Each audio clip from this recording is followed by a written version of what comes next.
सजे बिहारी। कृष्णा राधे राधे। आपको याद होगा 1988 में महाभारत रिलीज हुई थी, जब टीवी पे प्रोग्राम चलता था। उस समय बहुत भीड़ लगती थी। एक टीवी होता था और आसपास मोहल्ले के लोग, पड़ोस के लोग आते थे, और संडे की सुबह 9 बजे से वो प्रोग्राम चलता था, 9 से 10 के बीच, और वो काफ़ी भीड़ लगता था और काफ़ी देखा जाता था। वो प्रोग्राम सुपर डुपर हिट थी और लोग काफ़ी देखते थे। एक फैमिली, पूरा फैमिली बैठ के देखता था, और आसपास के लोग तो मोहल्ले पड़ोसी सब देखा करते थे, ऐसी भीड़ लगती थी। लेकिन ऐसा हुआ कि इस कहते ना, इस वीडियो की इतनी लोकप्रियता हुई तो कहीं ना कहीं एक यूरोपियन की नज़र पड़ी कि यार ये तो इंडिया में ऐसे कैरेक्टर्स को दिखाया जा रहा है, काफ़ी चल रहा है, मैं भी इसको कॉपी कर करके अपने देश में चलाऊँगा।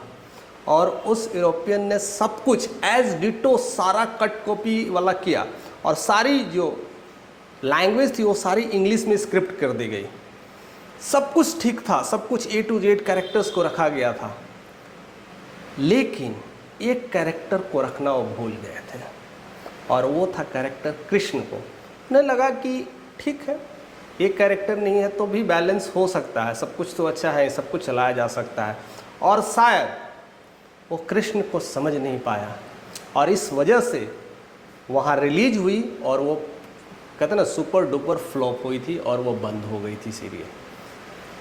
तो इससे क्लियरिटी यही, इस कहने का तात्पर्य यही है कि आप कुछ भी कर रहे हो, लेकिन ऐसे कैरेक्टर्स को आप हटा देते हैं जिसके वजह से पूरी दुनिया भीड़ लगा के बैठी है, उसी कैरेक्टर्स को आप गायब कर दे रहे हैं। यानी कृष्ण के बिना पूरा अधूरा है, वो मंजर ही अधूरा है। लोग कृष्ण का संवाद, कृष्ण के जीवन, बहुत सारी चीज़ें जो बातें हैं वो सब सीखते थे, तो लोगों के मन में एक अलग सा विचार कौन होता था, और वही विचार लोगों के दिल में रहता था, और लोग हर दिन वेट करते थे और आपस में प्रेम से रहते थे। पहले के लोग एक साथ रहते थे, एक साथ खाते थे, टाइम गुजारते थे, काम भी करते थे। मीन्स बहुत उन्नति का काम होता था, बहुत अच्छा एक रिलेशनशिप था, ना चोरी डकैती सब कुछ नहीं होती थी, सारे एक जगह हॉल में सोते थे, एक अलग ही माहौल था। लेकिन चीज़ें बदलती गई, चीज़ें चेंज होती गई। लेकिन हम आते हैं कि इस कड़ी से हम क्या सीखना चाहते हैं। एक्चुअली जो कृष्ण की कड़ी है, पूरा सीखने का ही कड़ी है। वो जिस रूप में रहे, जैसे भी रहे, कुछ न कुछ सिखा के ही गए हैं। तो आइए इस द्वापर युग में ऐसी 2 घटनाएं की चर्चा करते हैं जो काफ़ी हेल्पफुल होगा और काफ़ी सीखने का भी होगा। जैसा कि हम लोग सभी जानते हैं कि परिवार में रिलेशनशिप का कितना बड़ा योगदान होता है, एक रिलेशनशिप कैसे चलता है, एक दोस्ती कैसे चलती है, और आपस में कैसे रिलेशनशिप को स्ट्रॉन्ग किया जाता है, इसकी समझ डेवलप करते हैं कृष्ण के इस विचार से, कृष्ण के इस कथा से, कृष्ण के इस ज्ञान से। उस समय गुरु द्रोणाचार्य और महाराज द्रुपद जो राजा थे, बचपन में दोनों एक साथ पढ़ाई लिखाई करते थे, साथ में रहना, साथ में खेलना पढ़ना सब कुछ चलता था। लेकिन समय बदलते गया, चीज़ें बदलती गई। कुछ समय बाद द्रुपद राजा बने और द्रोणाचार्य एक गुरु द्रोणाचार्य रहे। लेकिन उनकी स्थिति काफ़ी अच्छी नहीं थी, स्थिति दवाडोल थी। तो उन्हें लगा कि चलो मेरा दोस्त ही है, मैं उनसे हेल्प मांग लेता हूँ, कुछ गायें मांग लूँगा, और उसके साथ मैं अपनी दिनचर्या को अच्छे से चला पाऊँगा। और इस वजह से गुरु द्रोणाचार्य जाते हैं राजा द्रुपद के पास, मदद के लिए जाते हैं, और कहते हैं दोस्ती है तो फिर कोई बड़ी बात नहीं है, और वो सारे चीज़ें हो जाएंगी। जब जाते हैं तो पहले तो मिलने ही नहीं दिया जाता है, बहुत ज़्यादा रिक्वेस्ट होती है, तो बताते हैं कि मैं उनका दोस्त हूँ। तब राजा द्रुपद आते हैं तो फिर पूछते हैं सारी बातें, तो कहते हैं कि मेरे दोस्त तुम भूल गए, हम लोग साथ में खेले, और आज हमारी ऐसी स्थिति है, मुझे आपसे मदद चाहिए, और मुझे करीब 100-200 गायें दे दीजिए, जिसकी वजह से मैं अपने जीवन को निर्वाह कर सकूं, अपने बच्चों को टेक केयर कर सकूं, अपने परिवार को चला सकूं। राजा द्रुपद हंसते हैं और कहते हैं, गरीब ब्राह्मण, तुम्हारी दोस्ती मुझसे कभी नहीं हो सकती। एक गरीब कि मित्रता बराबर वालों में होती है, एक भिखारी और एक राजा में नहीं होती। दे सकता तो हूँ, लेकिन एक दोस्ती के नाते नहीं, एक दान के नाते। मैं एक गरीब को दान कर सकता हूँ, एक दोस्ती के नाते मैं तुझे इतना सारा चीज़ें नहीं दे सकता। बस ये बात बोलते हैं और द्रोणाचार्य को दिल पे लग जाती है, और द्रोणाचार्य बिना कुछ लिए दिए वहाँ से चले जाते हैं। और उसके बाद बहुत सारा वेदों का अध्ययन करते हैं और बहुत सारा पढ़ाई लिखाई करते हैं, पूरा अध्यात्म को समझते हैं, और वो हस्तिनापुर चले जाते हैं और वहाँ पर पांडवों को ट्रेंड करते हैं, शिक्षा दीक्षा देते हैं। जब सारे शिक्षा दीक्षा उनकी पूरी हो जाती है, तब गुरु दक्षिणा के रूप में पांडवों से वह मांगते हैं कि राजा ध्रुपद को बंदी बना के लाने के लिए। अब देखिए कितनी चीज़ें, कड़ियाँ कैसे कैसे जुड़ती है और समझ हमारी डेवलप होती है कि कैसे विचार बदलते हैं लोगों के। अब उन समय उनकी मनसा कुछ और रही होगी, क्योंकि गुरु थे, गुरु द्रोणाचार्य जिनको वेदों का ज्ञान था, वो बदला लेने के पर्पज से तो नहीं करे होंगे। इतना तो गुरु की महिमा रहती है, और इतनी हमारी जो समझ है कि गुरु कभी बदला नहीं लेते हैं, वो समझाने के लिए सारी प्रक्रिया करते थे। तब वह पांडवों से ये बात बोले, और पांडवों ने सब उनको बंदी बना करके ले आए। तो बंदी बना करके जब ले आते हैं तो कहते हैं गुरु द्रोणाचार्य, आज से तुम मेरे गुलाम हो, इसलिए आज से जितनी भी संपत्ति है तुम्हारी वो आधी मेरी हो जाएगी, जमीन जायदाद जितनी अब आधी मेरी हो जाएगी। अब बताओ ध्रुपद, अब तुम्हारी और मेरी बराबरी हुई कि नहीं? अच्छे मिजाज से कहते हैं, एक गुरु सिखाने की फिराक से ये बातें कहते हैं। अब देखो हमारी और तुम्हारी सारी चीज़ें बराबरी है, अब तो दोस्ती हो सकती है ना। लेकिन राजा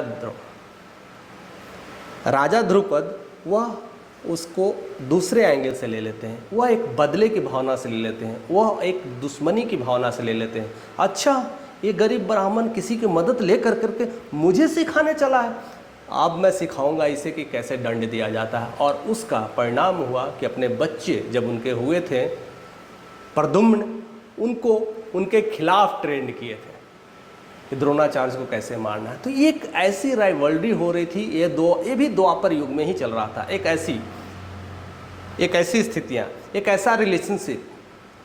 लेकिन एक और रिलेशनशिप ऐसा ही चला था, इसमें भी वैसे ही कड़ी थी, एक गरीब ब्राह्मण और एक राजा के बीच। और वो एक गरीब ब्राह्मण थे सुदामा, और एक राजा थे कृष्ण थे।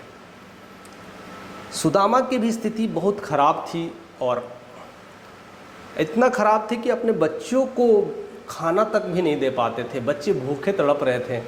और उनकी पत्नी वो बार बार गुहार करती थी, आपके तो दोस्त हैं, आपके तो मित्र हैं, आप जाइए, कृष्ण से मांगते क्यों नहीं है आप? वो तो हेल्प कर सकते हैं ना, आपके दोस्त है, बचपन का दोस्त है। तो वो इसलिए नहीं जाते थे कि अगर दोस्त जान जाएगा कि मेरी अवस्था इतनी है तो उनको कितना दुख होगा, मेरे प्रभु को, मेरे दोस्त, मेरे प्रभु को कितना दुख होगा कि मेरा दोस्त ऐसी स्थिति में है। वो इस वजह से नहीं जाते हैं। लेकिन परिस्थितियाँ क्या कर सकती है, जब इंसान की परिस्थितियाँ ऐसी हो जाती है तो एक हिम्मत बांध कर करके किसी तरह से जाने की कोशिश करते हैं। लेकिन हिम्मत वो नहीं होती कि हम बता पाए कि मेरी स्थिति ऐसी है, मेरी परिस्थितियाँ ऐसी है कि मेरे बच्चे भूखे रह रहे हैं। क्योंकि दोस्त एक दोस्त की फीलिंग को समझता है। और यही सारी चीज़ें हुआ। जब वो जाते हैं द्वारिका तो द्वारपाल देखता है तो ये फटा ब्राह्मण, फटा पहने हुए ऐसा ब्राह्मण इधर क्या है, गरीब ब्राह्मण इधर क्या कर रहा है? तो कहता है कि आप बोल दीजिए द्वारकाधीश से कि उनका मित्र आया। अब देखिए मामला कैसे होता है। अब द्वारपाल जाते हैं, उस समय क्या होता है कि कृष्ण खाना खाने के लिए बैठे ही होते हैं और उनकी पत्नी रुक्मणी खाना खिलाती है, सब सारी चीज़ें चल रहा होता है। और उसी समय द्वारपाल आता है, कहते हैं कि द्वारकाधीश आपसे मिलने आपके प्रिय दोस्त आए हुए हैं, आपके परम मित्र आए हुए हैं। वैसा वो बताते हैं, ब्राह्मण बताते हैं। तो कृष्ण कहते हैं मेरा दोस्त, मेरा मित्र आया हुआ है, क्या नाम क्या है उसका? तो कहते हैं कि वो अपने आप को सुदामा कहते हैं। बस वो नाम ही काफ़ी होता है। वो नाम सुनते हैं, निवाला जो मुंह में लेना होता है वो निवाला छोड़ कर करके खाली पैर दौड़े चले जाते हैं। पहले ज़माना में ऐसा नहीं होता था। पहले ज़माना में अगर कोई खाने पर बैठा हो, अन्न पर बैठा हो, वो छोड़ के नहीं जाता था, चाहे कितना भी बड़ा क्यों इंसान क्यों ना आ जाए, वह वेट करता था। वो खाना ख़त्म होते थे तो मिलने जाता था। लेकिन कृष्ण वेट भी नहीं कहे, निवाला भी नहीं लिए और वैसे ही दौड़े चले आए। रुक्मणी भी हैरान होगी, इनके ऐसे कौन से मित्र आ गए, कौन से ऐसे दोस्त आए हैं जिनके लिए सब कुछ वो चाह रहे हैं, ऐसे छोड़ करके जा रहे हैं, नंगे पैर जा रहे हैं और खाना तक छोड़ के जा रहे हैं। राजा होते हुए खाना छोड़े, यह काफ़ी सोचनीय है। तो रुक्मणी भी देखने के लिए ललायित होकर कर, और बहुत सारी जो और भी रानियाँ देखने चल जाती कि ऐसा कौन सा दोस्त है, ऐसा उनका कौन सा प्रिय दोस्त है। और वो जब देखते हैं तो दृश्य ही, रुक्मणी की आंखें फटी की फटी रह जाती है कि एक गरीब ब्राह्मण और कृष्ण इतने मस्ती में वो देखते हैं तो सुदामा से गले मिलते हैं और उनको अपने घर ले आते हैं और खिलाते हैं, पिलाते हैं और उनको जाने नहीं देते हैं। कई सारा बार सुदामा बहाना बनाते हैं और जाने की कोशिश करते हैं कि अब बहुत हो गया, अब हमें जाना चाहिए, निकलना चाहिए, घर परिवार है, देखना है, बच्चे हैं। वो भी नहीं मांग पा रहे कि हम किस उद्देश्य से आए हैं, और कृष्ण उन्हें जाने नहीं दे रहे हैं कि इतना दिनों के बाद मित्र हमारे घर आया है। लेकिन कृष्ण एक और चीज़ साथ साथ कर रहे थे। जितने दिन तक सुदामा को रख रहे थे, खिला रहे थे, तो अपने पिछू वाले दरवाजा से जाते थे और जहाँ उनकी जो जो कमियाँ थी, उनके परिवार को घर, राशन, जितने सारी चीज़ें थी वो पहुँचाने की मदद करते थे। लेकिन इस बीच में सुदामा को भनक तक लगने नहीं दिए कि उनके लिए क्या क्या कृष्ण कर रहे हैं, और वो बार बार रोकते थे और वो जाने के लिए करते थे। ये सब सारी चीज़ें चल रहा था। अंततः वह खाली हाथ चले जाते हैं और वो मांग नहीं पाते हैं, तो वो रास्ते में जाते तो बड़ा अफसोस करते जाते हैं, मैं जिस काम के लिए आया था मैं तो काम बताया ही नहीं, मैं तो अपने मित्र से मांगा ही नहीं, मैं भी कितना बुद्धू हूँ, अब जाऊँगा तो घर वाले को क्या बोलूँगा, अपनी पत्नी को क्या जवाब दूंगा, बच्चे को क्या जवाब दूंगा। वो इसी उधेड़ बुन अवस्था में जा रहे थे। जो कुछ भी था खाने पीने के लिए वही सारी चीज़ें दिया किया, अब क्या करूं। अब इस उधेड़ बुन में समझ में नहीं आ रहा था कि करना क्या है, और यही उधेड़ बुन उनके मन में चल रहा था और इसी वजह से वो कुछ कर नहीं पा रहे थे। लेकिन समय धीरे धीरे बढ़ते गया और सुदामा धीरे धीरे अपने घर की तरफ प्रस्थान कर रहे थे। जैसे जैसे वो घर की तरफ प्रस्थान करते हैं तो वो नज़ारा जब देखते हैं तो उनकी आंखें फटी की फटी रह जाती है कि ये मैं गलत जगह तो नहीं आ गया, मुझे जाना था अपने घर, किसी और का तो घर नहीं चल दिया, मैं रास्ता तो नहीं भटक गया। कई बार वो चिंतन करते हैं, सोचने लगते हैं कहीं और तो नहीं आ गया। वो घर, वो कुटिया, वो महल बन जाता है और अपनी बीवी और बच्चों को तक नहीं पहचान पाते थे। और जिस तरह से गहने कपड़े पहने हुई थी वो पहचान नहीं पाते थे। लेकिन जैसे जैसे जब गए और चीज़ों को देखा तो वो समझ गए कि कृष्ण हमारे लिए क्या दे के गए हैं। एक वो कृष्ण है और एक राजा ध्रुपद है, दोनों राजा हैं, दोनों अपने अपने राजा एक पद हैं। इसलिए कृष्ण का जीवन इतना सीखने के लिए होता है कि उनमें जितना भी कोशिश कर ले वो कम रह जाता है। और किस तरह से कृष्ण देते हैं लेकिन क्रेडिट कभी नहीं लेते हैं कि मैंने दिया। उस समय अगर दे देते तो सारे लोग यही कहते कि देखिए सुदामा इतना गरीब और वहाँ गया अपने दोस्त से मांगने के लिए और कृष्ण ने उनको सब दे दिए, लेकिन पता भी नहीं चलने दिए। ऐसे कोई मदद करता है, ऐसे कोई मदद करने वाला इंसान साधारण नहीं हो सकता, और ऐसी ही सीख सीखनी चाहिए। लेकिन हम अपने बच्चों को किस तरह से सिखाते हैं, किस तरह से ट्रेन करते हैं, यह काफ़ी सोचने का सब्जेक्ट है, काफ़ी सोचने का विषय है। आज हम अपने बच्चों को कैसे ट्रेन कर रहे हैं? आज हम अपने बच्चों को लड़ाने के लिए ट्रेन करते हैं। आप अपने वंश को बढ़ाते हैं इसलिए कि हमारा वंश ज़्यादा हो और हम दूसरे से लड़ सकें। उस समय यही चीज़ थी, जिसकी लाठी उसकी भैंस। ऐसा जब युग आया था, कलयुग में जो युग चल रहा था वो यही चल रहा था। आज से 20-25 साल की पहले की जो युग था यही था, जिसकी लाठी उसकी भैंस। और इसलिए जो लोग औलाद पैदा करते थे और औलाद के लिए कहते थे कि अब मेरी औलाद ज़्यादा, तो हर जगह कब्जा करते हैं, सब सारी चीज़ सिखाते हैं और एक दूसरे को दुश्मन बनाते थे। इसलिए हमें रिलेशनशिप को समझना चाहिए, हमें अपने बच्चों को तालीम देना चाहिए कि बच्चे कैसे कर रहे हैं, आगे लाइफ में क्या कर रहे हैं, किसके साथ कैसे जीवन को बिता पाएंगे, कैसे बढ़ पाएंगे।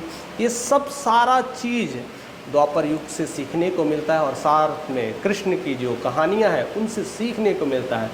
तो महाभारत की ऐसी कई सारी कड़ियाँ हैं, कई सारे ऐसे ऐसे पात्र हैं जिनमें बहुत सारे सीख छुपी हुई है।